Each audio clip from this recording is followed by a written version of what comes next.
படம் வந்து சக்தி திருமகன் படம் வந்து உண்மையான அரசியல் பேக்ரவுண்ட் எடுக்கப்பட்ட கதை அலுவல்னாங்க, அது உண்மையா? இல்லை, ஆக்சுவலாக பார்த்தீங்கன்னா வழக்கமாக அரசியல் படம்னா எப்படி இருக்கணும், அமைதிப்படை எல்லா விஷயங்கள்லையும் பார்த்தீங்கன்னா அர்ஜுன் சாரோட முதல்வனில் கூட ஒரு நாள் முதல்வர் அப்படின்ற மாதிரி வந்து ஒரு ஹீரோ வந்து பொலிட்டிஷியன் ரோல் ப்ளே பண்ணியிருப்பாரு. இது வரைக்கும் நீங்கள் பொலிட்டிக்கல் புரோக்கரை பார்த்துருக்க மாட்டீங்க இல்லையா? ஆக்சுவலாக நீங்கள் இப்போ எந்த வீடு ரெஜிஸ்டர் பண்ண போனாலும் சரி, தாசில்தார் ஆஃபீஸில் தாசில்தாரை பார்க்க முடியாது. நேராக வரிசையாக போயிருந்தீங்கன்னா நீங்கள் எல்லாம் ஏதாவது பண்ணியிருந்தீங்கன்னா தெரிஞ்சிருக்கும். மேரேஜுக்கு போங்க, ரெஜிஸ்டர் பண்ண போங்க, அவங்களெல்லாம் தாசில்தாரை ஒரு 5 நிமிஷம் தான் பார்க்க முடியும். அது வரைக்கும் உங்களுக்கு சப்போர்ட்டிவாக இருக்கிறது வந்து பார்த்தீங்கன்னா புரோக்கர் தான், வாசலில் மீடியேட்டர் தான் வந்து மெயின் ஆளாகவே இருப்பாங்க. ஸோ அந்த மாதிரி இவங்க தான் ஒரு main pillar for every thing.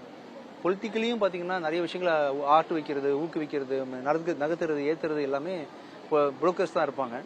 அப்படி சாதாரணமாக ஒரு புரோக்கர் வேலை பார்த்த ஒருத்தன் ஒரு காரணத்துக்காக ஒரே நாளில் வந்து இந்தியாவை வந்து எப்படி திரும்பி பார்க்க வச்சான், என்ன பண்ணான், அவன் இன்டென்ஷன் எது, ஆக்சிடென்டலாக பண்ணானா இல்லை அவன் விதை போட்டு யாராவது மைண்டுக்குள்ள அந்த வெறியை வளர்த்து விட்டாங்களா, என்ன பண்ணுறான், ஏது பண்ணுறான், அந்த பொலிட்டிக்கல் புரோக்கர் பாயிண்ட் ஆஃப் வியூவில் அவன் சொல்கிற விஷயங்கள் கரெக்டாக தப்பா எல்லாமே கலந்து அது அருண் பிரபு பாயிண்ட் ஆஃப் வியூவில் வித்தியாசமாக கொடுக்கப்பட்ட கதை தான் இந்த சக்தி திருமகன்.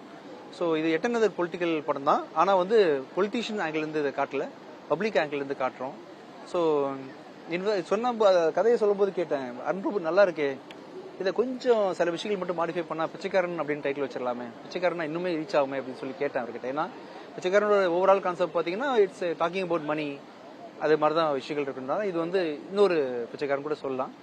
Political broker point of view வந்து இந்த படத்தை எடுத்துருவாங்க. நீங்க பொலிட்டிக்கல் படம்னே நீங்க ஒரு சேஃப் சைடா பாத்தீங்கன்னா யாரையுமே தழுவி எடுக்கல, யாருக்கும் சேஃப் சைடா இன்டென்ஷனா வந்து குத்தி காட்டல அப்படின்ற மாதிரி இல்ல, பொது அரசியல குத்தி காட்டதான். ஆமா, எப்படினாலும் பாத்தீங்கன்னா ஒரு கதைக்களம் வரும்பொழுது ஏதோ ஒரு உண்மை சம்பவத்தையோ நீங்க கதையில சொன்னாதான் வந்து மக்கள்கிட்ட போய் அது வந்து ரீச் ஆகும். ஸோ அப்படி நீங்க நிறைய விஷயங்களை இந்த சொசைட்டில இருக்கக்கூடிய பிரச்சனைகளை படத்துல கண்டிப்பா நீங்க வந்து உள்ளுக்குள்ள வச்சிருந்திருப்பீங்க சீனா வந்து. ஸோ அப்படி இந்த படத்துல அவர் சொன்ன அந்த சீன்ஸ்ல ரொம்ப இம்ப்ரெஸ்ஸா இந்த படத்துல மக்கள்கிட்ட கனெக்ட் ஆகும் அப்படின்னு சீன். இல்ல, கண்டிப்பா சொசைட்டில உள்ள நிறைய விஷயங்களை காமிச்சிருக்கிறோம். உங்க எல்லாருக்கும் ஒரு விஷயம் முக்கியமா புரிஞ்சுக்க வேண்டியது இருக்கு. நம்ம எதுவா இருந்தாலுமே அரசியல்வாதிகளே காரணம் காட்டி பழகிட்டோம். ஆக்சுவலா சொசைட்டின்றது நம்ம தான், பிரச்சனையே நாம தான். அந்த விஷயத்தை யாருமே ரியலைஸ் பண்றது இல்லை. இப்ப ஜாதியை உருவாக்குனதும் சரி, மதத்தை உருவாக்குனதும் சரி, மதத்தை பேர் சண்டை போடுறதும் சரி, எல்லா பிரிவினைகளுக்கும் காரணம் மக்கள் தான் அப்படின்றதுனால நம்மளும் அந்த முதல் குற்றத்தை நம்ம மேல எடுத்துக்க வேண்டியதுதான். ஸோ நம்ம ஆங்கிள் இருந்தும் பல ஆங்கிள் இருந்தும் ரியாலிட்டியை காமிச்சிருக்கிறோம். யாரையும் குறிப்பிட்டெல்லாம் வந்து சொல்லல, பொதுவாக சொசைட்டி இப்படி இருக்குன்றதுக்காக பொதுவாகவே நிறைய விஷயங்கள் ஓப்பனாக பேசியிருக்கோம் அந்த படத்தில். அரசியல் படத்தில் இன்ட்ரெஸ்ட் காட்டி நடிக்கிறீங்க, அரசியல் இன்ட்ரெஸ்ட் காட்டுறதுக்கான வாய்ப்புகள் இருக்கா? நினைச்ச